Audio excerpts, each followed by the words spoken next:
बाप को भी चाहिए कि वो अपने बेटे और बेटी को माफ कर दे। कुछ बेटे भी नाहंजार होते हैं, है ना, इतना दुख देते हैं, अजियत तकलीफ पहुंचाते हैं कि बाप रो पड़ता है, माँ रो पड़ती है। माँ ये कहने पर मजबूर हो जाती है कि अल्लाह तू जैसा बेटा किसी को न दे, किसी दुश्मन को भी न। रोते रोते आंसू खुश्क हो जाता है। लेकिन ऐसे वक्त में भी अगर आप वालिदैन हैं तो मैं आपसे ये दरखास्त करूंगा कि अगर बेटा नालायक निकल गया, नाहंजार है, तकलीफ देता है, हौसले से काम लीजिए, हिम्मत से काम लो, उस बेटे की हिदायत की दुआ करो, उस बेटे को माफ कर दो। और कभी और किसी हाल में, चाहे बेटा जितना बड़ा नालायक हो, कभी अपनी औलाद के लिए बद्दुआ न कर। जी, हमारे सामने अंबिया किराम की सीरतें हैं। मैं एक नबी हजरत याकूब अलैहिस्सलाम को देखिए ना, बेटों ने, गैरों ने नहीं, बेटों ने उस बेटा को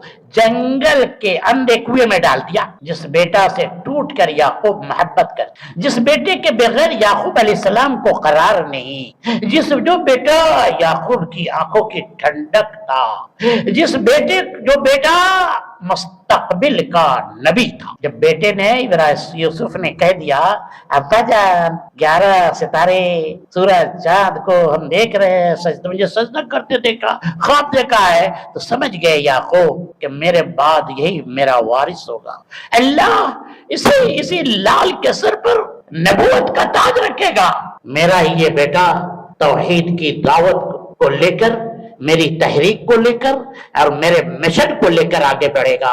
मेरा ही ये बेटा उम्मत की हिदायत और रहबरी का फरीजा अंजाम देगा। इसलिए दिल का मैलान उस बेटे की तरफ ज्यादा। वो हसीन भी बड़ा था, इतना हसीन, ऐसा हसीन कि मिस्र की हसीनाओं ने जब उस यूसुफ को देखा तो अपनी अंगुलियां काट। अंदाजा लगाइए, गमे फिराक में याकूब अलैहिस्सलाम, मुफस्सिरीन की दो राय हैं, 20 साल या 25 साल तक डूबे रहे, रोते रहे, आंसू बहाते रहे, हत्ता यब्यज़्ज़त ऐनाहु व हुवा कज़ीब, आंखें सफेद हो गईं, आंखों से बहने वाला आंसू खत्म हो गया।